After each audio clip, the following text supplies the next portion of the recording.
L'intelligence artificielle va détruire des millions d'emplois dans la fabrication. Vous savez, on connaît les robots depuis 20 ans, 30 ans, dans toutes les industries automobiles qui font un certain nombre de choses. C'est rien par rapport à l'intelligence artificielle. C'est-à-dire que l'intelligence artificielle va planifier le travail des robots, c'est-à-dire qu'on ne va pas dire au robot ce qu'il faut faire, on va dire à l'intelligence artificielle, dit au robot ce qu'il faut faire.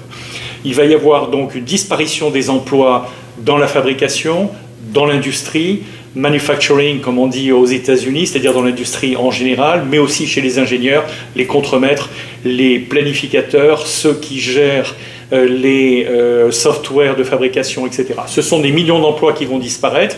Il faut s'y préparer, et il faut s'y préparer en connaissant l'intelligence artificielle. C'est-à-dire que si vous êtes viré d'un constructeur automobile, vous ne pouvez pas aller chez le suivant parce que lui-même aura adapté avec l'intelligence artificielle et supprimé des emplois et continuera à virer les gens, etc. C'est catastrophique, c'est une véritable apocalypse, et pour y faire face, il faut apprendre quels sont les rudiments de l'intelligence artificielle, comment utiliser l'intelligence artificielle dans son métier de la fabrication, dans son métier d'ingénieur, dans son métier de programmeur, et se dire à l'ordinateur, au logiciel, bâtis-moi un software de cette manière-là, parce qu'aujourd'hui, les ordinateurs les softwares font du coding.